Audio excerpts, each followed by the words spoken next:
आज का विषय है, कबीर साहब ने कहा है, कथनी करनी और रहनी। कथनी क्या है, करनी क्या है और रहनी क्या है। इस पर एक साखी कबीर साहब की है। उन्होंने कहा कि करनी करे तो पूत हमारा, कथनी कथय तो नाती, रहनी रहे सो गोरो हमारा, हम रहनी के साथी। उन्होंने तीनों का मिलगाव कर दिया कि जो कथनी कथने वाले हैं वह नाती हैं,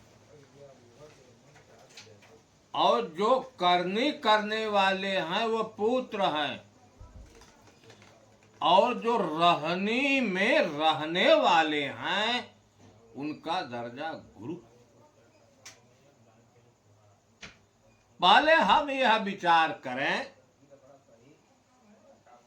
कि नाती किसे कहते हैं। नाती जो है,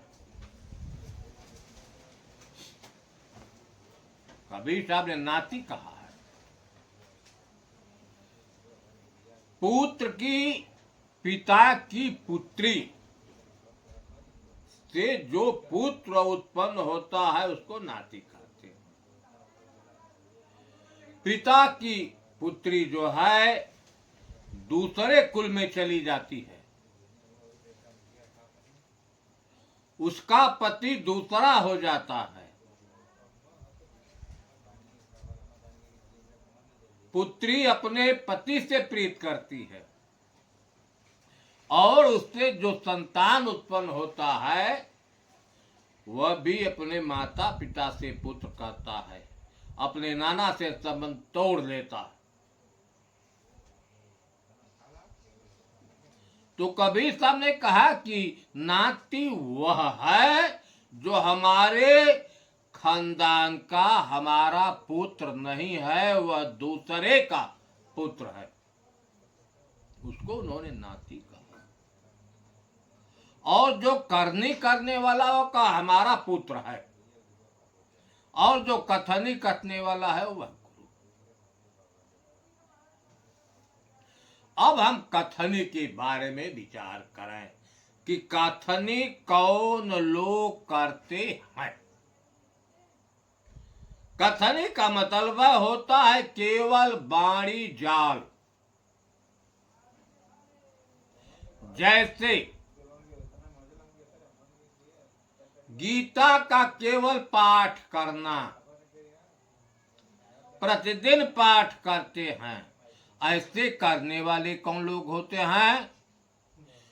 जितना वाणी जाल है वह पंडित जी लोगों के पास है, केवल पंडित जी लोग ही वाणी जाल कहते हैं, कथा पंडित जी कहते हैं। श्रीमद् भागवत की कथा कहना होगा तो पंडित जी कहेंगे, मानस का पाठ करना है तो पंडित जी कहेंगे, श्रीमद् देवी भागवत का पाठ है तो पंडित जी कहेंगे।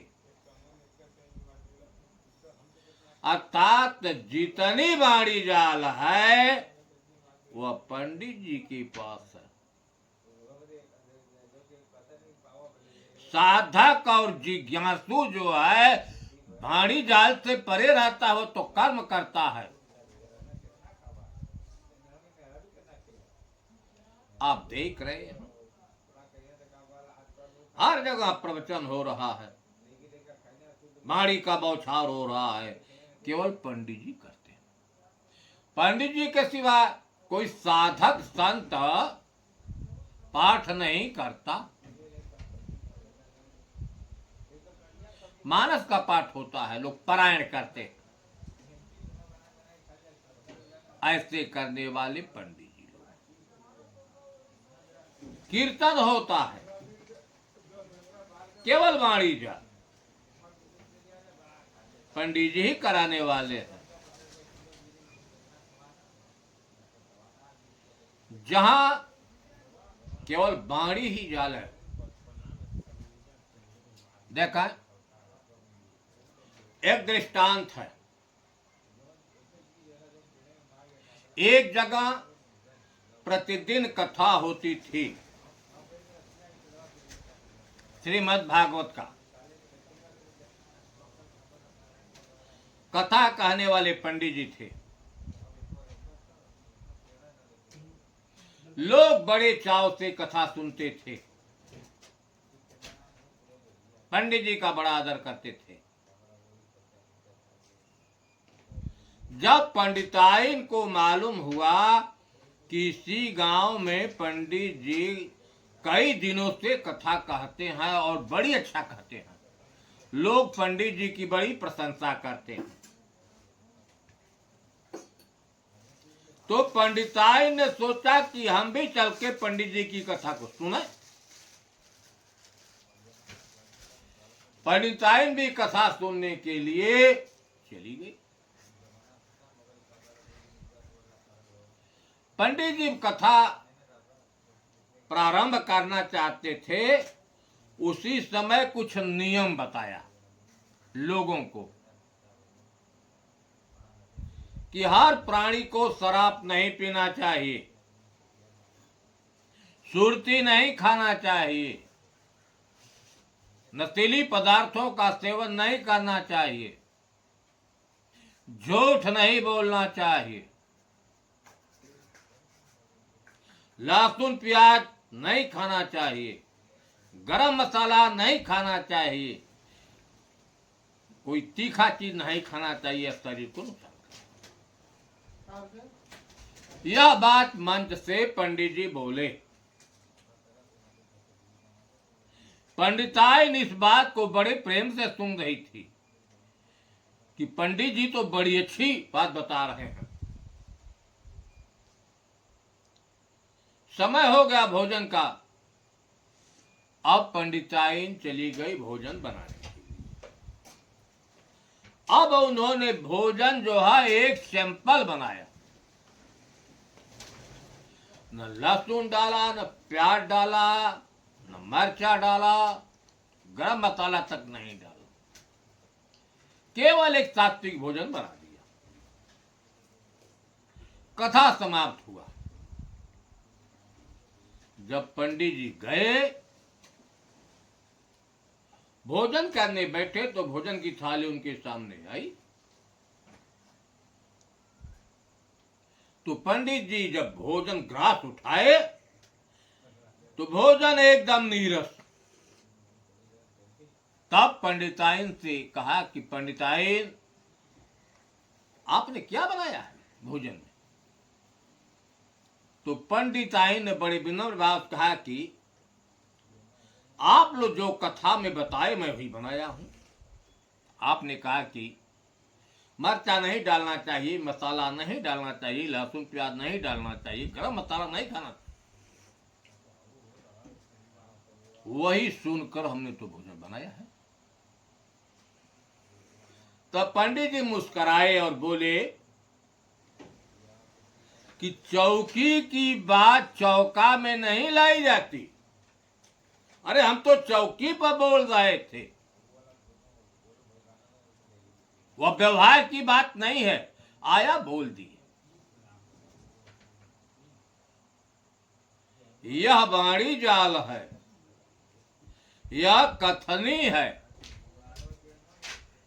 इसको कबीर साहब ने कहा कैसे करने वाले नाती हैं, वे हमारे खानदान कुल के नहीं है, वे हमारे मत विचार में रहने वाले नहीं है, वह हमारे मत विचार से अलग रहते हैं। इसलिए कथनी करने वालों को साहेब ने नाती कहा। अब दूसरा प्रकरण है करनी। साधक जिज्ञासु क्रिया करते हैं। कोई क्रिया क्यों की जाती है?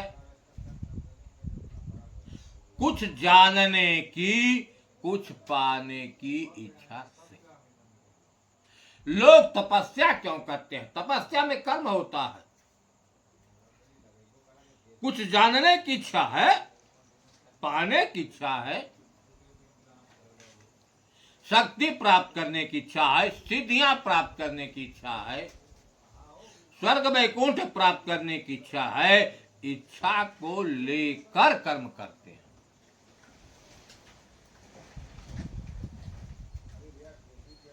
कुछ लोग ऐसे हैं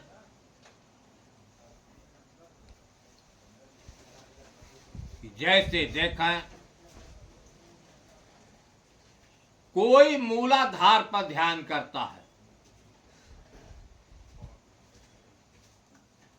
कोई 10वें द्वार पर ध्यान करता है, कोई त्रिकुटी में ध्यान करता है,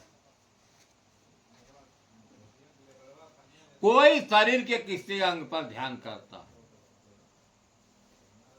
चाह लगी है देखने की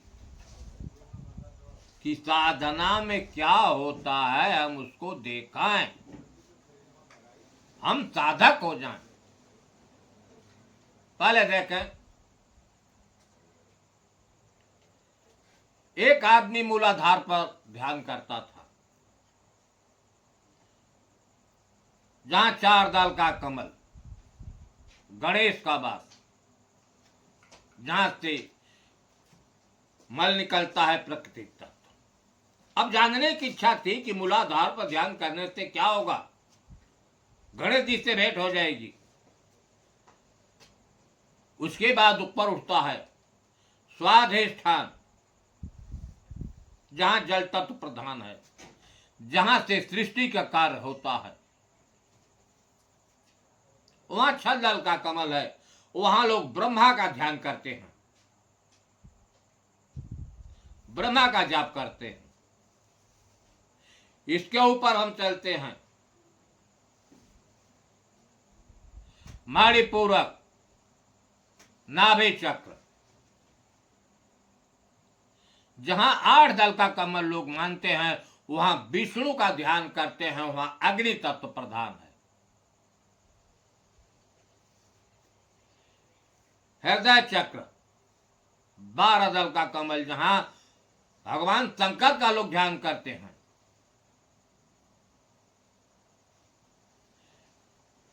वहां वायु तत्व प्रधान है। केवल तत्वों का ही खिलवाड़ है। इसके ऊपर चलते हैं कंठ में, जहां आद्या सरस्वती का वास है। आकाश तत्व है, शब्द उत्पत्ति होती है।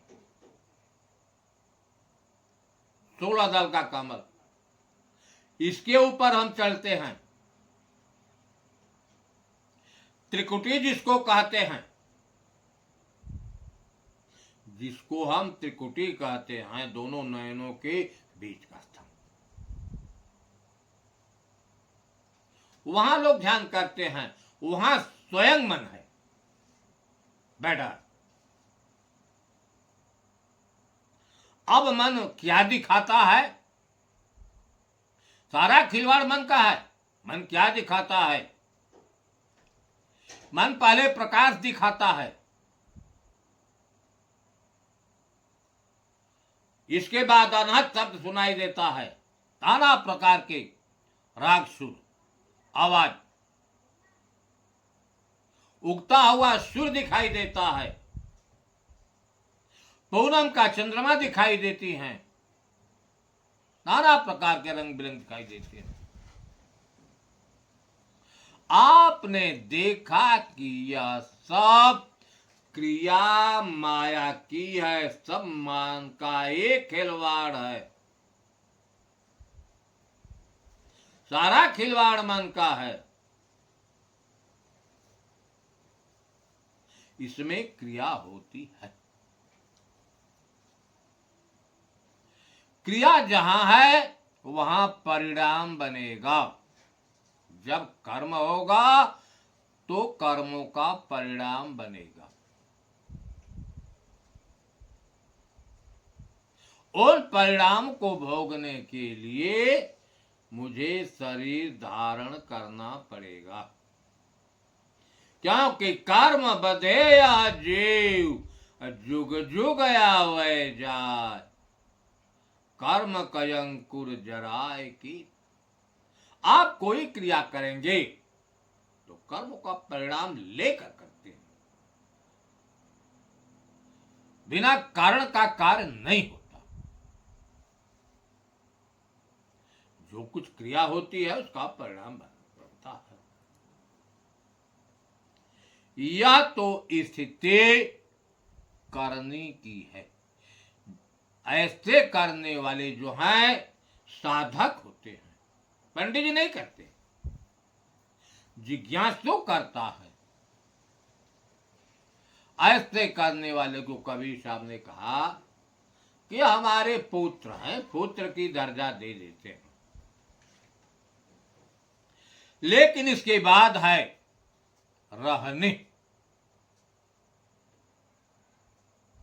रहने में क्रिया नहीं होती,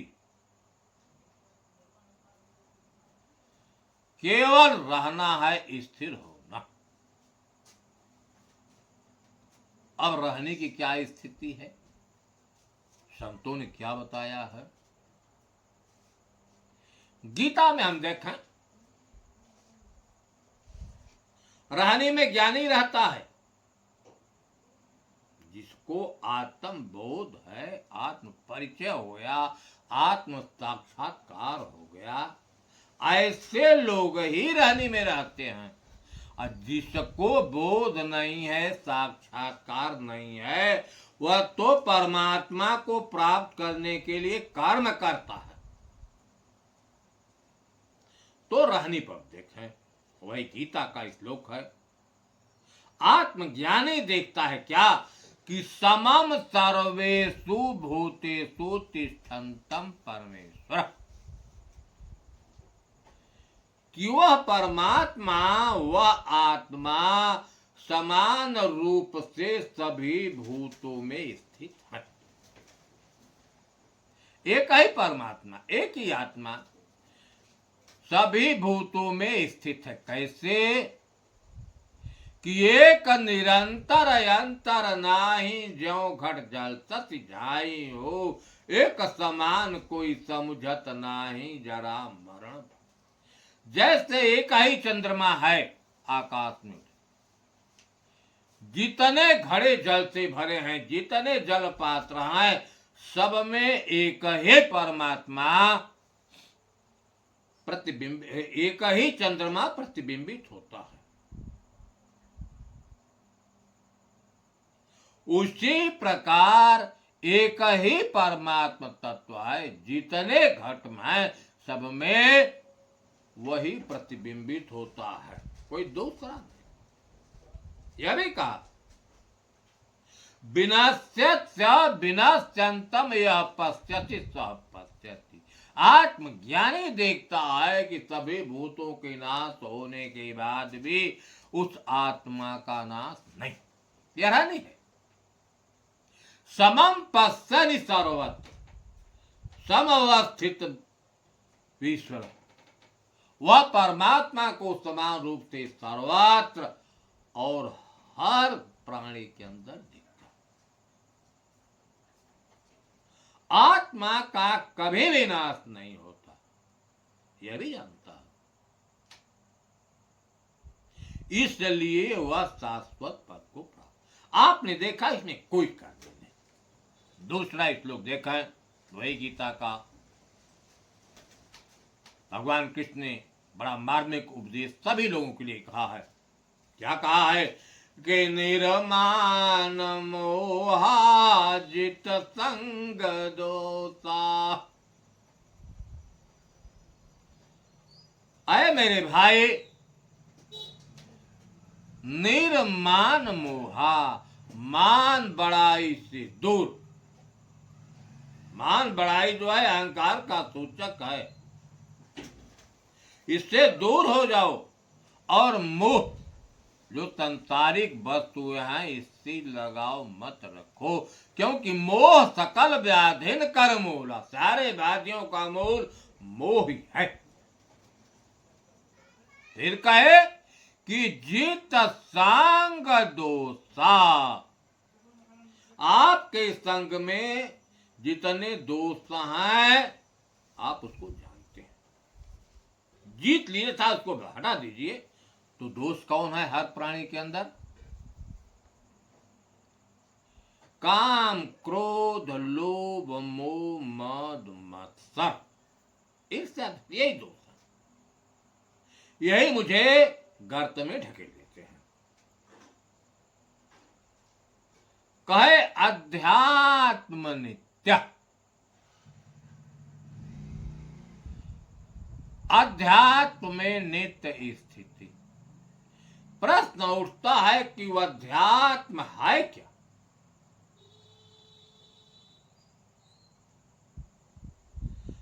ऐसे प्रश्न अर्जुन ने भगवान कृष्ण से कहा, क्या है प्रभु, ब्रह्म क्या है और ब्रह्म का स्वभाव क्या है?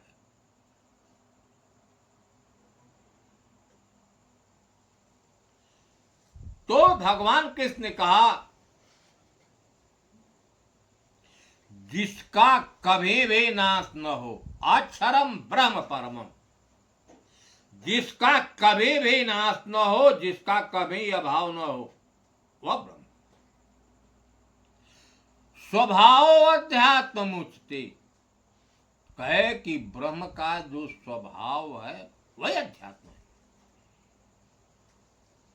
तो ब्रह्म का स्वभाव क्या है? क्योंकि प्रकृति का भी स्वभाव और ब्रह्म का भी स्वभाव होता है। तो उन्होंने कहा कि ब्रह्म का स्वभाव जो है अध्यात्म है। अध्यात्म पर हम विचार करते हैं तो मालूम होता है आध्य और आत्म से अध्ययन।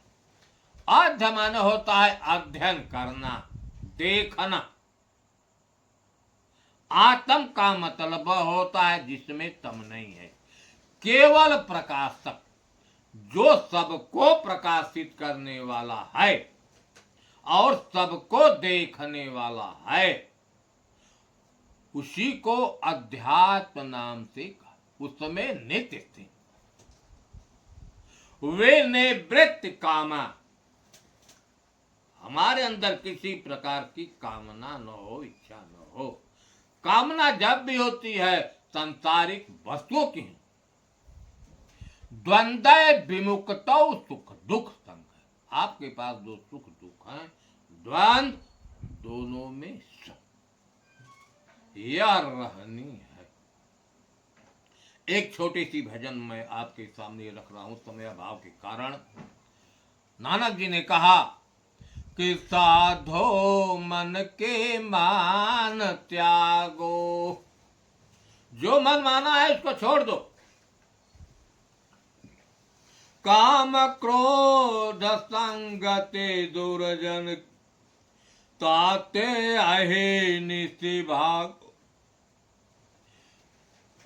आशा तृष्णा दोनों त्यागो, और मान अपमानो हर्ष शोक से रहे अतीता। परे, हर्ष शोक से परे, जिन जगता त्वपिछानो, हर्ष और शोक का संबंध प्रकृति के तत्वों से धन दौलत पूंजी पदार्थ। निंदाया स्तुतो ते दोनों त्यागो, खोजो पद निर्वाणो। अंतिम कहा कि निर्वाण पद को खोजो। निर्वाण क्या है? जो मन वाणी से परे है और जो विकारों से रहित है। अगर ऐसा है तो एक आत्म तत्व, उसी को कहीं ब्रह्म, कहीं राम, कहीं हरि, कहीं आत्म, सबसे कहा। आपने देखा रहने में कोई क्रिया नहीं होती, केवल रहना है। अरे बूझ है अपनी स्थिर रहे, बस अपने को बूझ कर स्थिर हो जाना है, करना कुछ नहीं है। योगी अमर सुहोय, अब बूझे भर मई तजय, आपै और न कोई।